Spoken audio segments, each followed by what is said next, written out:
This webinar is an introduction to Yale's CIMA prep course, Investment Management Theory and Practice. My name is Kelly Jessup, and I am the Assistant Director for Digital Learning here at Yale Executive Education. Hope that you and your families are doing well, and we really appreciate you taking the time to join us today. This is our 7th year offering this program, and in that time, we've worked with over 2,500 participants. And in this webinar today, we really encourage you to engage. Please don't hesitate to ask questions. This time is for you. Our program director, Jim Dobbs, is very knowledgeable, and this is a great opportunity to pick his brain. To ask questions, please use the Q&A button at the bottom of your screen. You can submit your question to everyone, or if you'd rather, you can submit it just to me. But I suggest you send it to everyone, as there may be similar questions on everyone's minds. And if you do have any technical issues, you can go ahead and send those to me directly using the chat function. So now I'd like to introduce our program director. Jim Dobbs is CIMA certified. He's also CFP and CPWA certified. He was a financial advisor for 25 years and ran his own RIA practice before retiring to work full-time in his financial education company. Jim has worked with different certifying bodies and universities for the last 20 years, helping build and manage financial certification programs. More importantly, though, Jim has had extensive experience with the Investments and Wealth Institute. He personally helped create the CPWA certification and has served IWI in many roles, including as chair of IWI's Technical Advisory Board. You'll see he's passionate about what he does, and he's committed to success, and he measures his success based on yours. Please welcome Jim Dobbs. Well, thank you, Kelly. Can you hear and see me okay? Yes, I can. Wonderful. Thanks for that introduction, and welcome, everyone. So yeah, this is your hour. Kelly's right. You should ask questions. She'll kind of tee those up, and we'll probably have a little bit of time at the end for kind of a Q&A free-for-all, but I would encourage you to go ahead and get those questions in as I go through the material. That way she can kind of sprinkle them through as it kind of relates to what's coming up in this little session. I do want to start with IWI.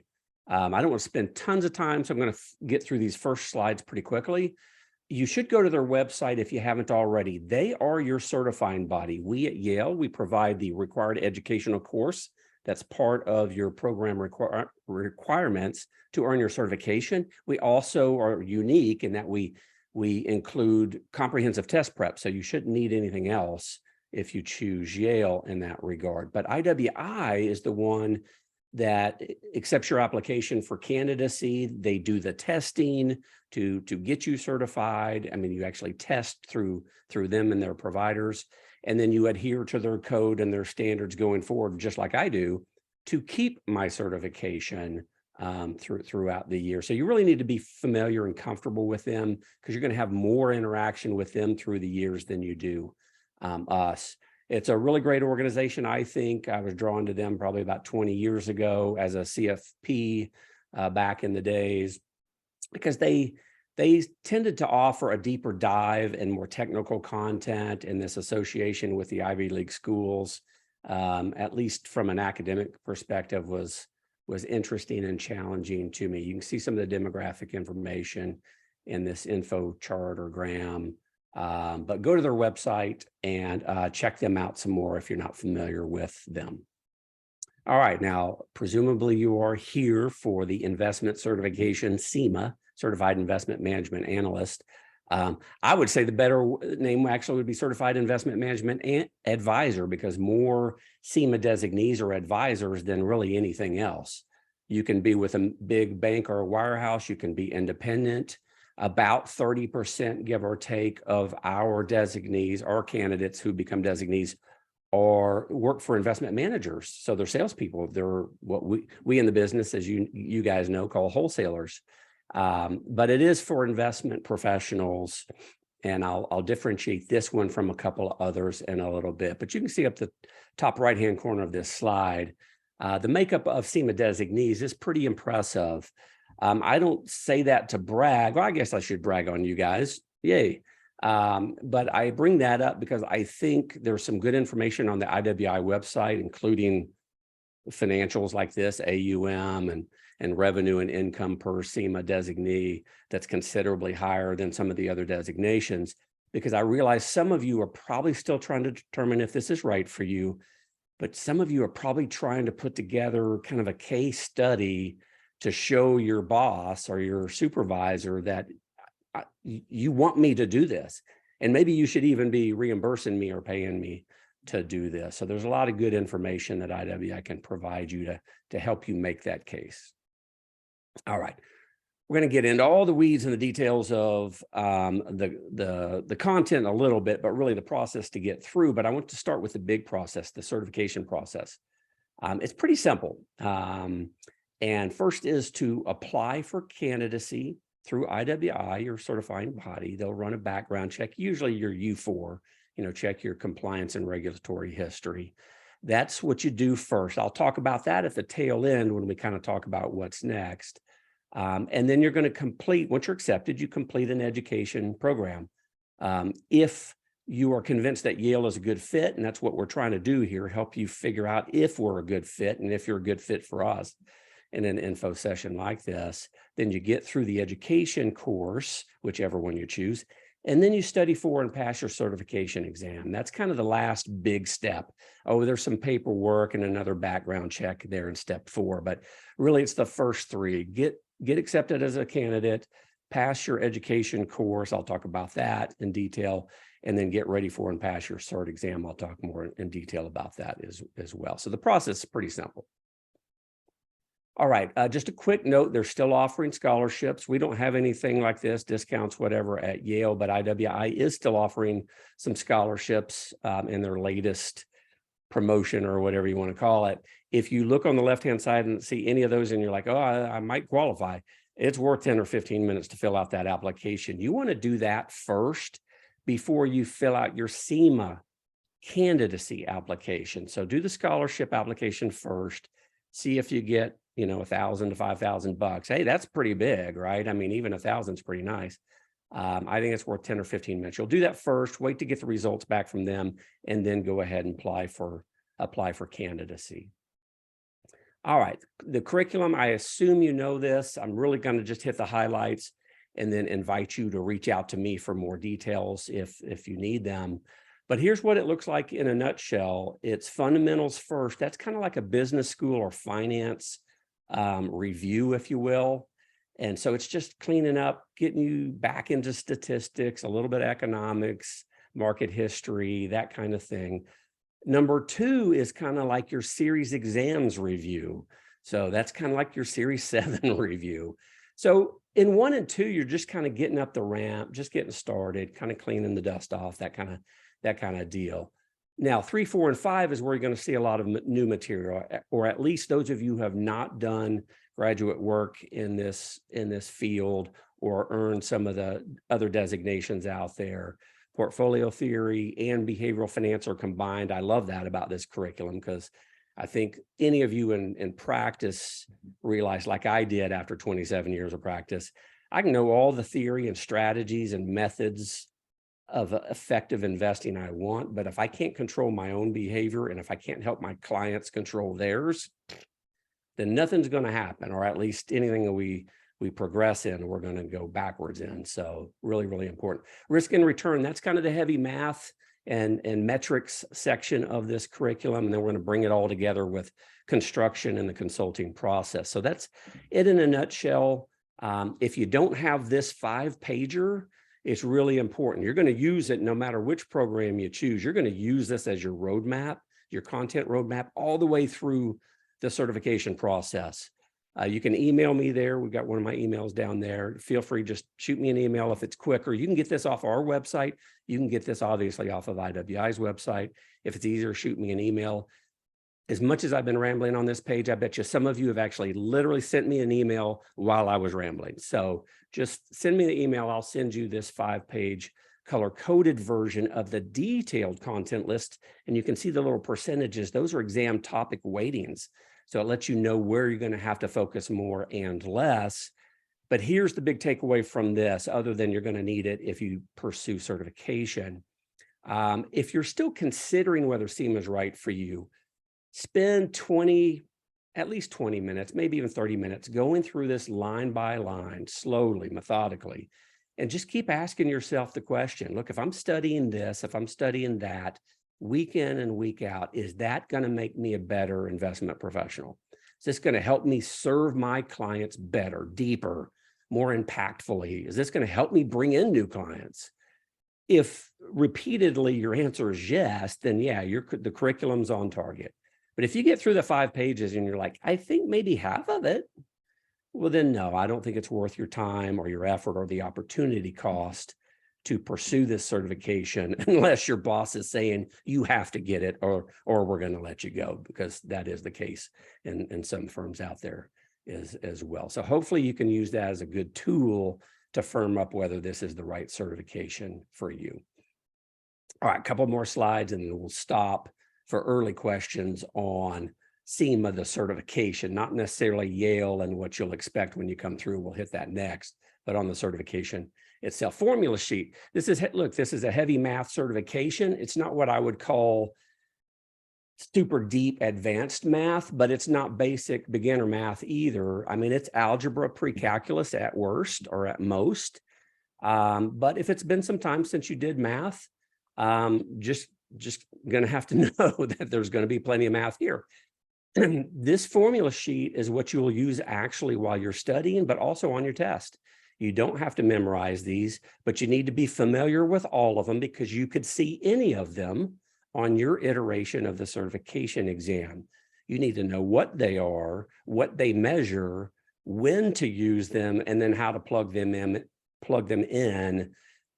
if they give you a fact pattern asking for that metric. Now, sometimes they actually ask you to calculate standard deviation of this or that, but sometimes they ask you to analyze this situation or this portfolio based on some criteria, and then you need to go, oh yeah, no, Modigliani squared would be the best metric for that, even though they didn't tell me that. Now I plug in the formula. So it is fairly math intensive. We give you all kinds of tools. The last bit of kind of practical help I get, no matter which program you choose. If you're soft on math, if you're weak in math, you're probably not in our business. So there's probably none of you on the info session in that regard. But if you're soft on math, or it's been a while since you did it kind of at this level or whatever, you just need to know it's going to take you longer to earn this certification in all probability. It may take you twice as long, but you're going to just need to spend more time in the math because it doesn't come as naturally to you, or you don't do it regularly. There's nothing wrong with that. You just need to have the right expectation coming in the door. You're going to have to work a little longer, a little harder in that way. All right. Again, shoot me an email. There you go, jim.dobbs@yale.edu, and I will send you not only the topics list with the exam weightings, I'll send you the most recent version of that formula sheet as well. Okay, one last slide, and then we'll see if we've got early questions. So this is just a breakdown of some of what I think are the more exclusive elite certifications and designations out there. We're talking about CIMA today. We actually do have the CPWA program at Yale. We don't do CFP or CFA at this time. CIMA is investments specific, right? So like CFA, which is investment specific, although they've branched out a little bit in the last decade or so. But what I want to draw your attention to mostly is CIMA versus CFA. Look, if you want to be a mutual fund or ETF institutional level money manager or securities analyst as a full-time gig, and that's your career, then CFA is what you need to be working towards, not CIMA. CIMA wouldn't hurt you. It might be a nice entry into CFA, but you need the skills of a CFA charter holder. So I would encourage you to get on that path right away, because as you can see here, it's about 4 years for the average CFA candidate to earn their charter. Why is it 4 years? Because there's 3 exams. Well, most fail at least one exam at least one time. So 4 years is kind of what you can expect there. And hey, look, now that I'm not an RIA myself, I'm just an educator and semi-retired in that respect. If you're managing money in one of the mutual funds or ETFs that I have in my portfolio, or that I used to use in client portfolios, I want you to be a CFA. I mean, it's fine if you're a CIMA, but I want you to be a CFA. CIMA is really for the rest of us. for investment consultants, investment advisors, financial planners, financial advisors, wealth managers, people who work for investment management companies, salespeople and consultants. That's who CIMA is for. CFA was around before CIMA, and the people that created CIMA said, I don't think everybody needs all of this that's in CFA. Let's create something that's still very rigorous and very challenging, but it just doesn't have to be as deep or comprehensive or as quantitative as CFA. So I think they're both great. They're just for different individuals pursuing different career paths. So hopefully that gives you a little bit of flavor there, perspective between those two, because I get that question a lot. 6 months is pretty normal for our candidates. I'll talk about more specifically how many hours you should expect in just a minute. All right, and as you stare at just a list of some sub web pages at IWI's website, Kelly, let's see if we've got any early questions. I think this, again, it's a great website to go to get some good information, everything from marketing yourself once you get the marks to how our CIMA is different than others in the industry and all that kind of good stuff. Okay, we do have a question. What is the value of a CIMA designation if you already have or you're pursuing CFA? Yeah, that's a good one. I'm not going to say there's there's clearly value there, but I would not. Look, if you're fully employed and working towards CFA and you're thinking about, I'm just speculating here, and you're thinking about dropping CIMA in as well, I think that's a stretch because you're already probably really stretched. If you've already gotten through CFA level 1, certainly 2, a lot of what you're going to see in CIMA is going to be repeat. That being said, CFA goes into some things like working with your clients, more applied portfolio management and revision and that kind of thing, portfolio review, that we do in CIMA, even though we just have one level and one test, they have 3. So you will get some new content to get you ready for CFA level 3. But I don't think it's going to be significantly more valuable in terms of your education or that part of the process. Now, it would be really, really important if you don't make it through CFA and you don't want to be an institutional money manager. I think you need to hold CIMA regardless. So getting your CIMA, I think, would be really, really important, regardless of whether you get through CFA. Again, CFA, in my mind, is obviously best for the institutional portfolio managers. But if you've got more, that's the best I could do with limited information. But if you want to talk to me about that kind of offline, I'd be happy to do that. Good question. Okay, I think we can move on. Okay. All right. So keep those questions coming.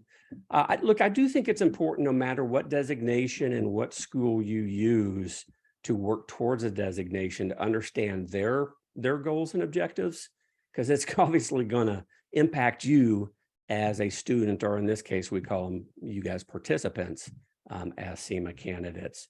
So the first one's kind of obvious. We're going to cover that core topic list. Remember that 5-page color-coded PDF I showed you a minute ago? There's over 500 topics. There's probably over 1,000 when you count subtopics. So it's a pretty ambitious, in my mind, a pretty ambitious curriculum from the top level, kind of the core topic level. So we're going to cover all that. Some of it in the course itself, really all of it that we think could be tested or is highly more probable to be tested in the test prep. But in the combination of those two, we're going to cover all of that. So it's quite ambitious, but we do want to cover all of it, and we do. Help you get this one's, to me, is the most important. It's hardest to measure of all of them, but it's the most important, because when I talk to you at conferences, when we go to conferences, well, we didn't go every year during COVID, but we go every year when there's not a COVID. And I talk to you guys at the table or over lunch or dinner or drinks or whatever. This is the most important one. Like, were you able to take content back in your practice? Were you able to sharpen the saw, raise that level of skill, raise your confidence in doing so? Serve those clients better, bring in the new clients. That's what's really exciting. That's the game changer here. Again, it's great to have Yale behind your name. It's great to have CIMA marks behind your name. It's great to have this experience. And sometimes your boss even tells you you have to do it. I get it. But really the proof is in the pudding, in that, look, if this really helps you raise the level of your game in your practice, then it's a home run. We've accomplished what I think we all wanted to do. Last but not least, and it will be most important to you as you get closer to exam time.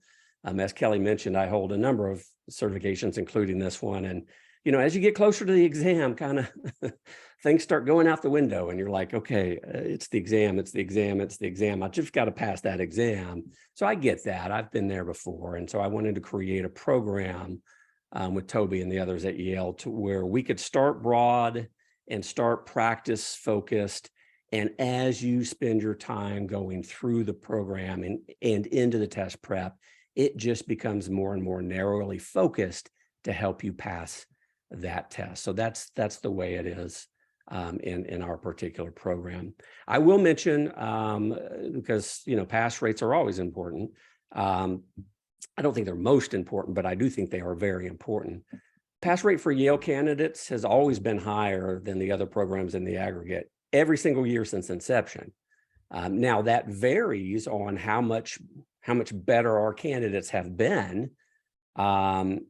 40 percentage points spread is pretty high, but it happened in a quarter just last year. So that does happen. But tens of percentage points difference, yeah, that happens. That happens regularly. I will say the pass rate for Yale CIMA candidates is typically between 55% and 75%, just kind of bounces up and down. We don't have small samples per se, but we don't have really big ones. So there is a bit of variance or standard deviation in the pass rates amongst our candidates, actually amongst candidates as a whole that are working towards CIMA certification.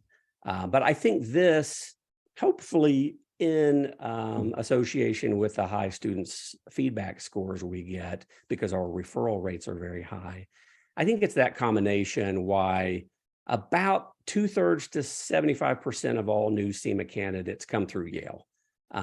That being said, that might have sounded a little braggadocious. I just want you to feel confident that this is a very solid program. You will be Yale candidate number, Kelly would, and Kevin would probably know the number, 3,000 and something. So you're not first or even 30th or 300th.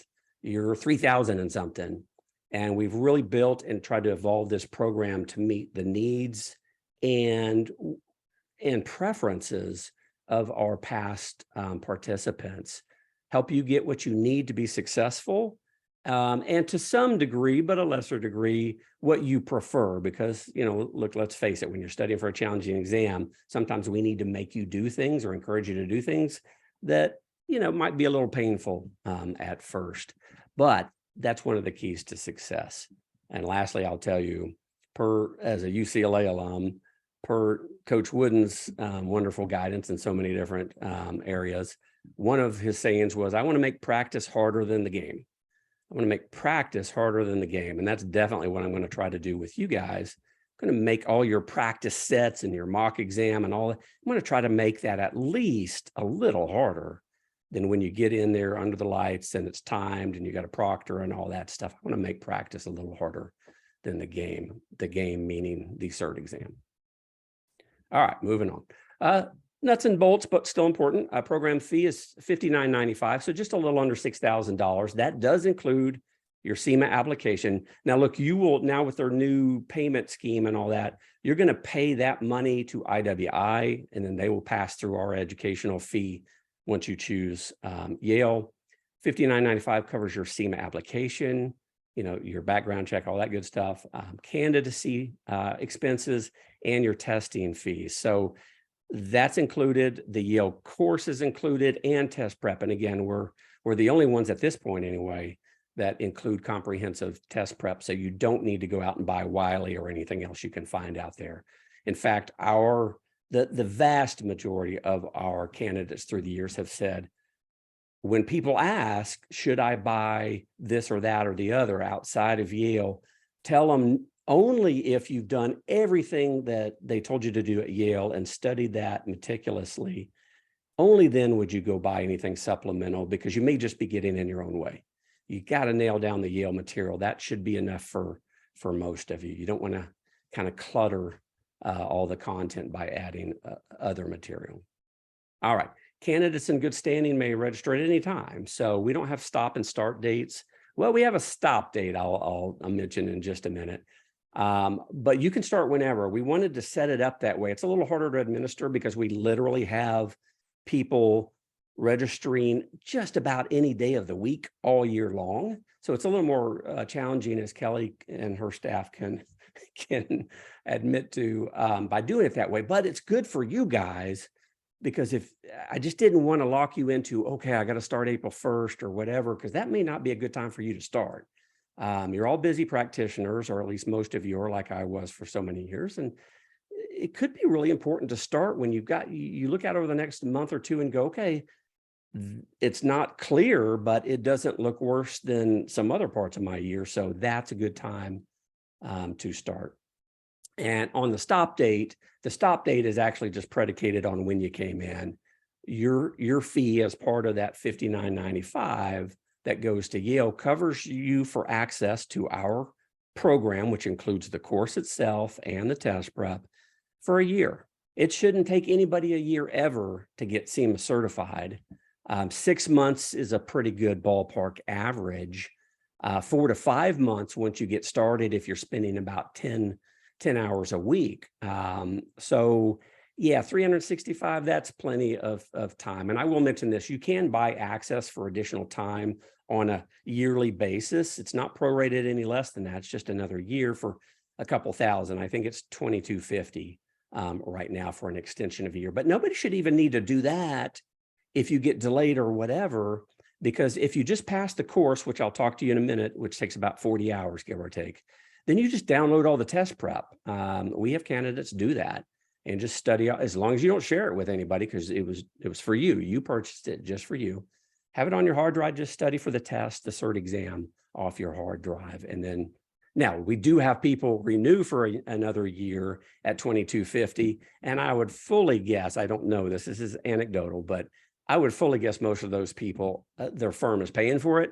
So they're like, that's okay, $2,250 for the convenience of studying off. If you're a cool platform, I'll do that because I'm not really paying for it. And that's okay too. We'll accept your money and keep you in for another year. But the point is, it shouldn't take anybody a year to get through this. All right, a couple more slides. We'll see if we've got questions. This is a big one. This is clearly, according to you guys, through the years, the 3,000 plus that have already entered and come through the program, this issue of flexibility and convenience. It's always in the top 3 when we ask people, why did you choose this one? It's almost always number 1 by monthly cohorts when we do the surveys. So this is important. We get it. And we set it up to be this way. You don't need to be online to study. You need to be online to log in and to take some required tests to pass the course that I'm going to tell you about in a minute. But everything else you could download. You can download, copy, save, print, everything, anything. Just don't share it with anybody. Keep it on your hard drive. And so like you can study on the plane, on the bus, on the train, whatever. Some people, we have videos, so you'll download them as an MP4, but if you want to listen, you could just convert those to MP3s, and we have students do that. So look, it's really flexible. It's asynchronous. So you start when you want to, and you move through at your own pace. And I think paces are really important. And I'll say one last thing about that. I wanted to create a course where it allowed you, those of you who want to fast track this thing and just plow through and see how fast you can get through it all and test and get certified, to allow you to do that. We literally, every single month, we literally have people sign up for this program and they get certified in roughly 1 month. 2 weeks, 14 days is the record. So it is possible. Now that's an exceptional candidate, and probably a candidate who has more time to spend on this than most, including me when I was doing it and in full-time practice. But that's possible. And I wanted that to be an option for those that wanted that. I also want somebody who's coming in and they're only a few years into this. Maybe you've only ever done the Series 7 and 63 or, some series exams. You didn't study this in college. So this is new. A lot of this is new. You're going to need to go slower. You're going to need to repeat certain set of the 23 sections just to make sure you've really mastered it before you test. It may take you 500 or more hours, literally. I'll talk about hours in a minute. I don't want the fast tracker freaking you out, stressing you out. And if you were all in a cohort and you were moving synchronously through this thing, that's what would happen. The slow people would be upsetting the fast people, and the fast people would be freaking out the slow people. Realizing most of you are going to be in the middle somewhere, but I want you to be able to move through at your own pace and not be especially negatively impacted by others who come in at the same time as you. So that's what you're looking at with a program like this. And I think that's a big deal when you guys are so busy with your practices and your families and your outside lives. All right, let's do study time expectations since I mentioned hours. 100 to 200 hours for most of you. When I say most, I'm going to go 60, 65%.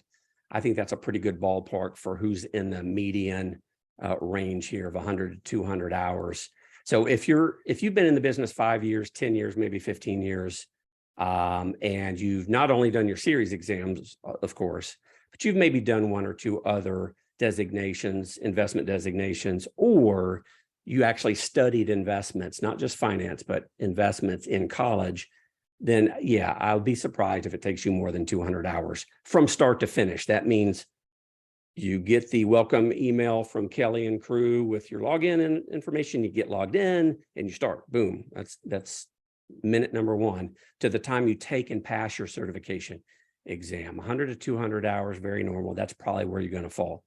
Again, the fast trackers, some people get through clearly in 50 hours or less, but those are exceptional kind of tail end of the curve kind of people. And then others, it takes over 500 hours. That's also an exception, but that happens. And again, I mentioned it at the top of this info session. If math is really not your strong thing, you pull through and you get done what you need to get done to be successful in your career, but it's just not your favorite. Well, then you're probably going to be above 200 hours, and you may be well above 200 hours. So I just want to set that expectation appropriately. Clearly, it's going to depend on the things we've been talking about: experience, your existing knowledge, study habits are important, test taking skills, all of that's important in terms of how long it's going to take you to get through the program, get ready for the test, and pass the test. But again, one of the bottom lines is, look, you can do this as fast or slow as you want to. All right, I'm going to let you stare at this page. And Kelly, let's see if we've got any questions. Here we have one going back to comparing the different designations. So this question is, would this certification give us more knowledge to be successful as advisors than the CFP? Excellent question. I'm glad you brought that up. Most likely, yes, but it depends.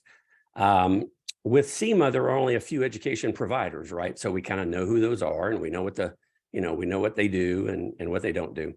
With CFP, when I was education director, we had 256 schools and close to 400 different programs that were registered. Now, that was 20 years ago, but my point is, we're talking a ton of different ways to get your CFP certification in terms of education and test prep. And especially on the education side, I think it depends.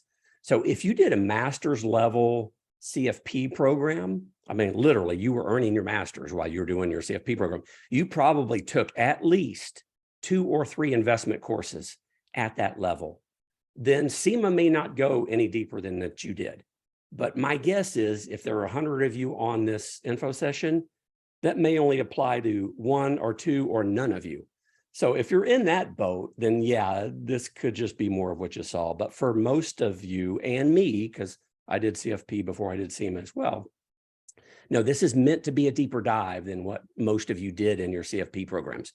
If you did a standard CFP program with 1 investments course, which most of you did, like I did, then yes, this is going to be a deeper dive. It's meant to be more technical. It's meant to be more quantitative than CFP, but it is not meant to be as deep or as quantitative as CFA. Sit somewhere in the middle. Hopefully that helps a little bit, but great question. Okay, let's move on.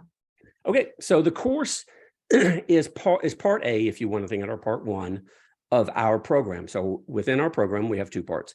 Got to pass the education course first, which you see here on this page, and then you're going to kind of graduate up to the test prep and then spend the rest of your time getting ready for the certification exam.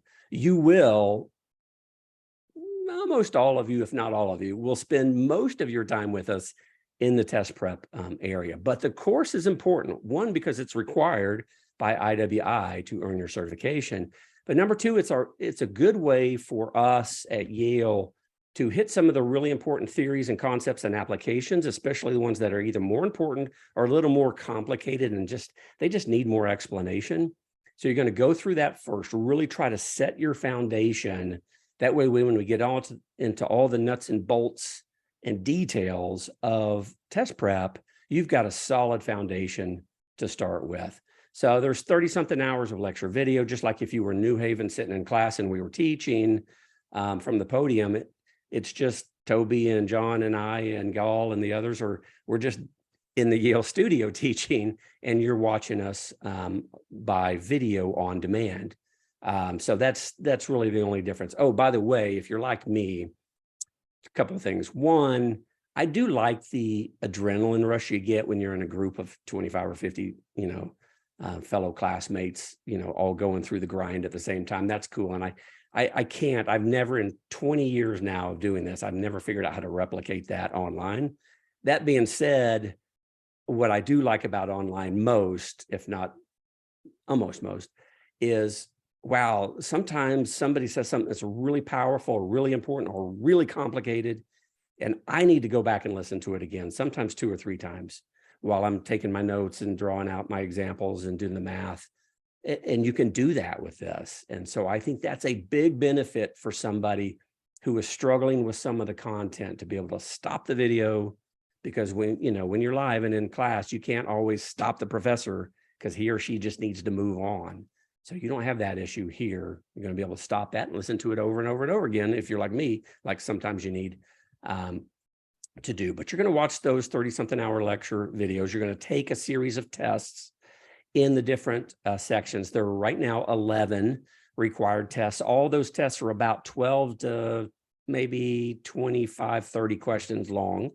You can take them as many times as you need to. It's just our way, since we don't know you're there in the audience participating in that way. It's just our way of having an assessment to say, okay, yes, Jim was there online. He had the knowledge to pass these tests. So yeah, we think he's qualified to be considered having passed this course.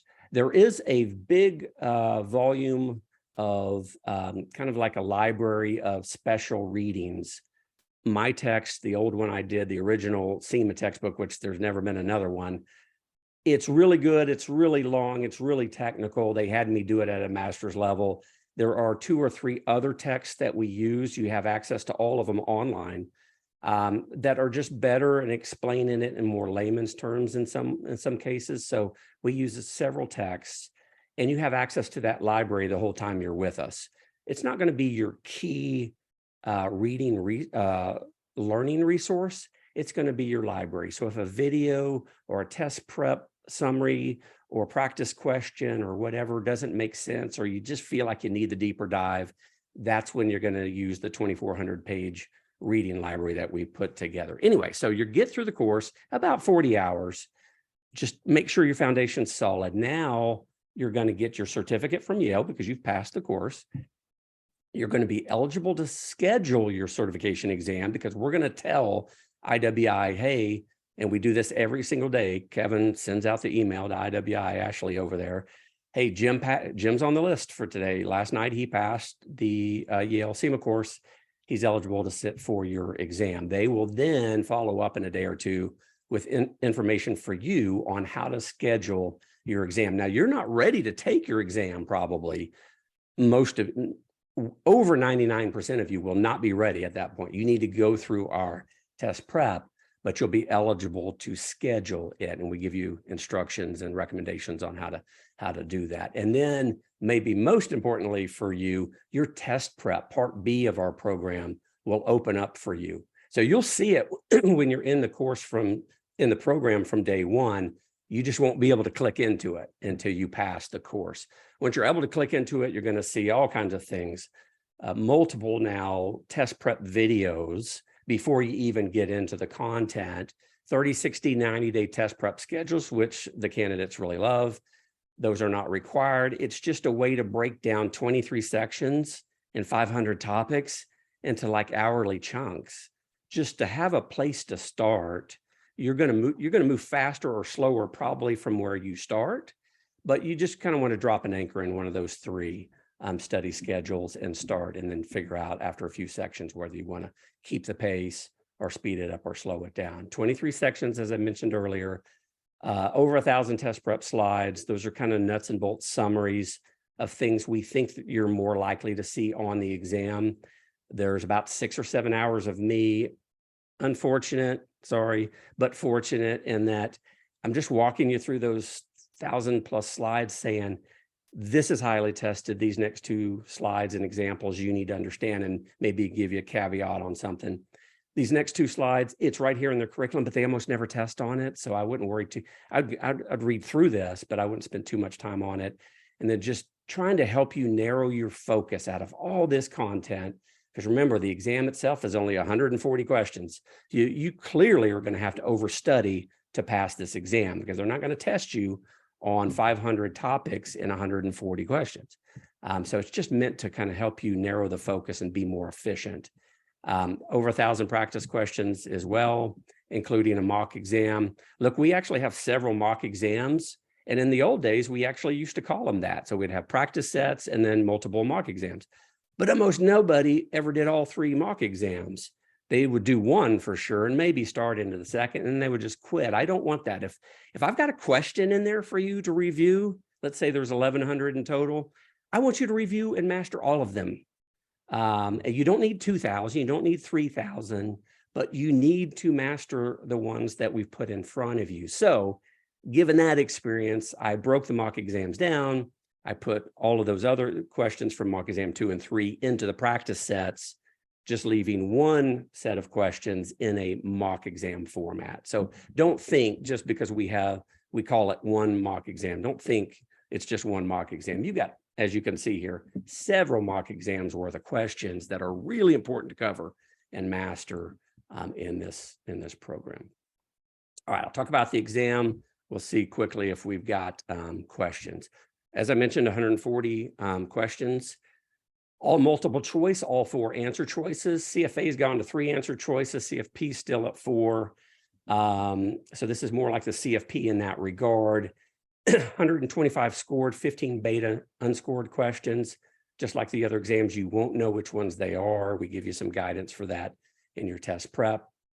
You will get some fact patterns. Think of those as mini case studies. Now in CFP, you might have, and even CFA, you might have a fact pattern and have 2 or 3 or 4 questions about that fact pattern. But in CIMA, they haven't done that in years. If you get a fact pattern in a question, you will only have 1 question on it. So we've got some guidance for how to deal with that, because test management and time management is, in my opinion, for most of you, is going to be really important on this exam. It's a 5-hour exam. These days, you can take it on site somewhere. It's Pearson VUE is who they're using these days. ProctorU is who they're using for home testing. So if you want to test at home, I don't generally recommend that. Pass scores are lower, pass rates are lower for those who test in their pajamas in their home office with the kids running around and the TV blaring. I'm being a little facetious there, but there are distractions certainly if you're at home. And there are some other things like technological challenges that some candidates run into. So we give you guidance on that as well. I would prefer you go to a testing center for a number of reasons. But if we get into a COVID situation again and those centers shut down or have limited availability, well then yeah, definitely choose the home option if you need to. Calculators, real quickly, you will need your financial calculator. That formula 2-page formula sheet with all this formulas should have given you a heads up. Yeah, maybe you can do this longhand, but you would never want to do that on an exam like this. You need to save that time. So calculator is important. There are like a dozen different calculators that IWI will allow you to use. You can find that in their candidate handbook again, just email me. I'll send you the candidate handbook, and you can look that up and see if your calculator will work. Statistical calculators are not allowed. It's got to be a financial calculator, and it's got to be one of about a dozen named financial calculators. If you don't have one or haven't used yours in a while, you could go to this website. It's free. It's very cool. It's a professor out in Colorado somewhere, and it's called tvmcalcs.com. And he goes through the 12 calculators that are allowed mostly on CIMA, CFP, and CFA. And he gives you like a dozen to 15 different examples of how to solve problems using the keystrokes for each of those 12 calculators. Very cool. So I want you to get those basics down before you come to us. We're not going to waste time hitting the keystrokes for every single one of the different calculators, and those change from time to time in a program like this. That's just a waste of time. Go spend an hour on his website if you need to. Work through those 12 or 15 problems he gives you. Boom, you're ready to go. There won't be much that we ask you to do that you won't have already seen. And just for the record, the most popular calculators are the first two, the first HP, Hewlett-Packard, and the first TI calculator. Those are on his list. Those are the most popular in our program. So if you don't know which one, just choose either one of those, you'll be fine. Or he even has a little link. Which calculator should I choose? And he says, if you're doing CIMA, do this one. If you're doing CPWA or CFP, do that one. Fine, you can use that resource as well. But again, if you're not strong on your calculator or need to get one, spend at least an hour on his website. That will serve you well before you get into our program. All right, I'm going to let you stare at this while Kelly tells me if we've got any new questions. We do. This is another sort of program distinguishing question. So can you talk about the difference between the Yale, CIMA, and CPWA programs? Yeah, good question.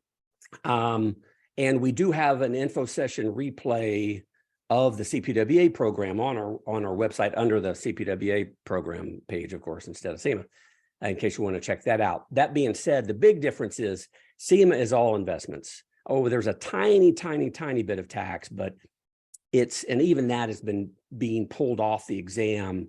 It seems like yearly. So at some point, it's probably going to be nothing.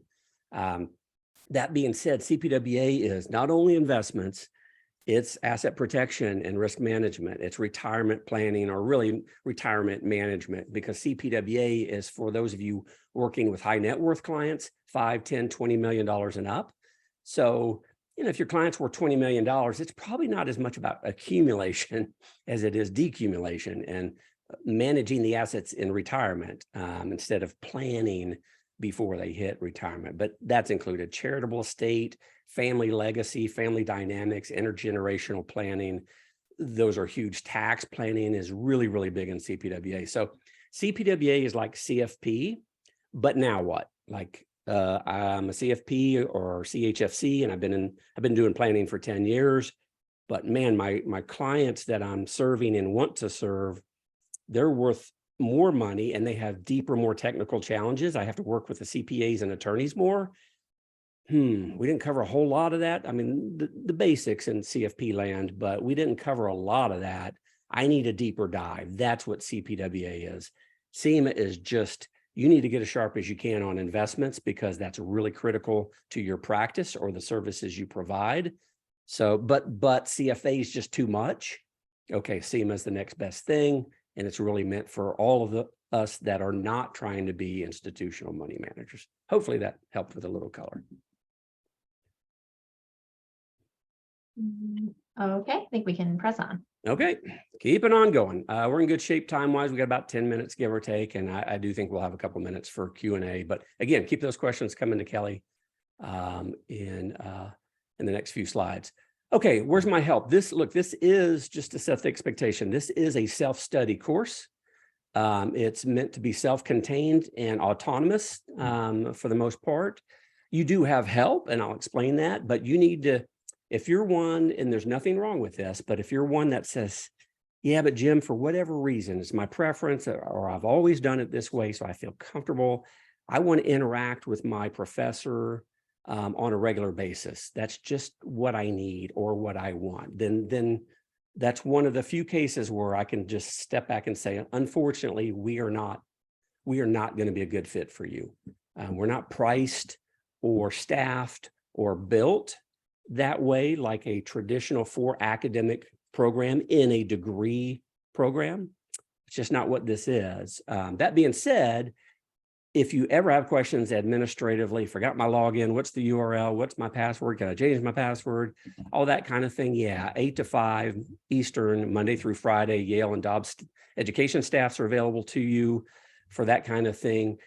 Technology help, my videos looked fine yesterday, but today they're all funky. You're probably on a different operating system or a different device that's blocking you, that kind of thing. Well, that's 24/7. Canvas Tech, Canvas at Yale Tech help can serve you really just about any time of the day, 7 days a week. So you've always got that. That being said, having done this for 15 years with CIMA candidates, being a CIMA designee myself, and having now worked with thousands of you guys, I don't always know, but I got a pretty good idea where you're going to get tripped up and what is a little foggy or a little more challenging, both in the course and on your exam. So there's a lot of things a lot of tools we use to help you get ahead of that, to kind of take away what would otherwise be frequently asked questions. So we can get through a fair amount of that just because we've done this a lot. That being said, the discussion board is one of your best tools. You'll reach out to each other to discuss or ask questions. I think the best use of the discussion board is 2 things, other than just using it as a resource. One is study groups. So we do have people reaching out saying, hey, look, Tuesday nights are great for me, Central Time or whatever. Anybody else want to kind of study together for an hour every Tuesday night or whatever? So I think that's very helpful. So you can communicate with each other, because we don't put out your name and contact information for confidentiality reasons. Of course, you can communicate with each other in that regard. The other one is you're having a trouble in section 7 or 17 or 21. Just go into that discussion board thread, which I leave, well, I clean them up all the time, but I leave the ones that are really pertinent and really good, so that you can do an FAQ. You just go in and you're like, oh, it's the CAP-M, it's killing me.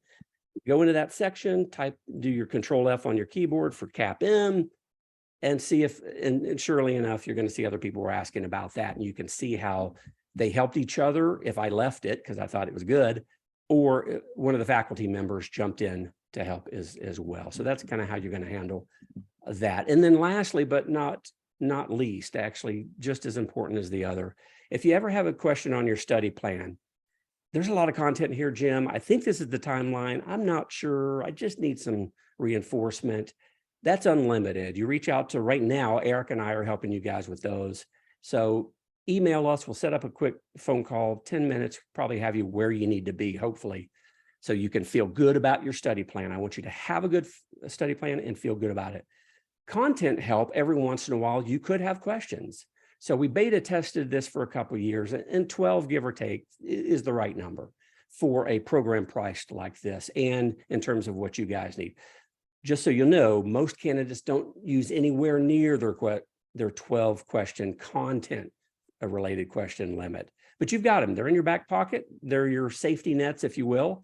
So if you're like, oh, I looked at the discussion board, it wasn't there. I've watched the video. I've watched that part again. I've taken a few practice questions. I just don't get this. And Jim, right here, you very clearly say this is probably going to be tested. Okay, great. You're going to burn one of your questions on that. So you'll reach out to Eric. You'll exchange emails so you have it in print. I want you to have every kind of help in print so you can refer back to it. Because if you're like me, 2 weeks later, you'd forget what you asked, let alone the answer. So you create your little database. And then if you need to have a follow-up phone call, he has office hours on Monday and Thursday afternoons for questions from you guys. So anyway, so you do have some help, but it is limited. And if you want that high interaction, that just is not us. Actually, nobody has that for CIMA, but that's just not how we're set up. I just wanted to make that clear. All right. For sake of time, I'm just going to let you go onto our website and learn more about the other professors. I will mention Toby and Roger. They're outstanding. Toby would be a legend, but he's, as you can tell, he's 19 from his picture there, but he's really not. But he is wonderful. I've worked with him for over 15 years, not just here, but at another university and other projects we've done together. He's fabulous. he was a big selling point on me coming over to Yale when he was like, yep, I'll be your lead like we've done before. Let's get this going at Yale. So he's one of the biggest reasons that I'm at Yale and have been, I guess year 7 or something, 6 or 7. Roger Ibsen is a legend. And if you're like me, you've got a number of his resources in your library.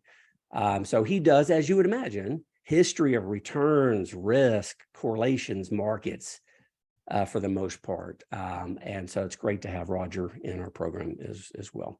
Feedback, like faculty, I'll let you read this off our website. We've got more great quotes on the website.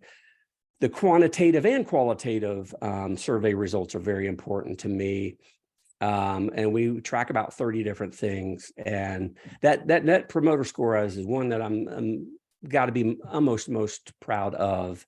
If you don't know what the NPS is, just Google it. Your firm's probably using it. You'll recognize the question that is asked on the survey immediately. And when you look at that, if you don't know NPS and you're like 71, or like out of 100, that's like a low C. That's not very good. Well, 100 is the high, but minus 100 is the low. So you'll see in doing your Google and seeing how Vanguard and BlackRock, Goldman Sachs, Apple, and others rank, you'll see 71's pretty darn good. So anyway, all right, enough of that. All right, we've been just trying to help you figure out, is this right for you? Is flexibility and convenience of learning, is leveraging different forms of learning, like the videos, readings, practice sets, that kind of thing, going to be helpful? Comprehensive coverage, I would think it's important to all of you, but it's there, and we certainly have that here. You do need to be motivated and self-disciplined, as I mentioned a couple of slides ago. That's really important. We're going to give you a lot of help. We're going to email you every month. I'm going to post announcements to you in your Canvas LMS learning management system every week for the first 3 or 4 months, just to kind of try to keep you on track. But I can't reach through and make you do it. You've got to have that motivation and self-discipline. It is going to be challenging. Even if you've been in the business 5 or 10 years, this is going to be a challenge. But if you're ready, we'd love to have you join us at Yale.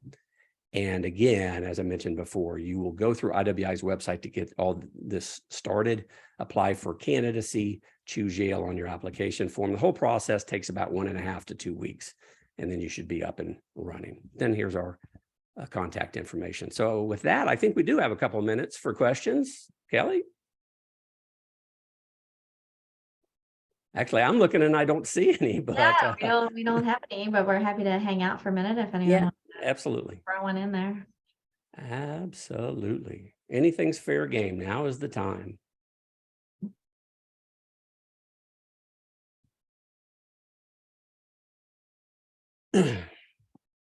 Again, you see my emails here. If you want a copy of the detailed content outline, the 5-pager, the long one, if you want a copy of the formula sheet, you want a copy of the candidate handbook, happy to get you those in an email if it's easier for you just to email me versus going on to the website. Okay, well, I think since we don't seem to have any last minute questions coming in, we'll go ahead and get wrapped up. So yeah, I just want to say thanks to Jim and thanks to everyone for joining us this afternoon. And for more information, as Jim mentioned, you can visit our website, or please feel free to reach out to either of us directly with any questions you have. We will be sharing the recording of this webinar and the slides, so you'll have access to that in a couple days. And just to reiterate what Jim mentioned a few times, we hope to see you in our program, but really what we truly wish is that you find a program and the path that's the best fit for you. So thanks again for joining us, and this concludes the webinar.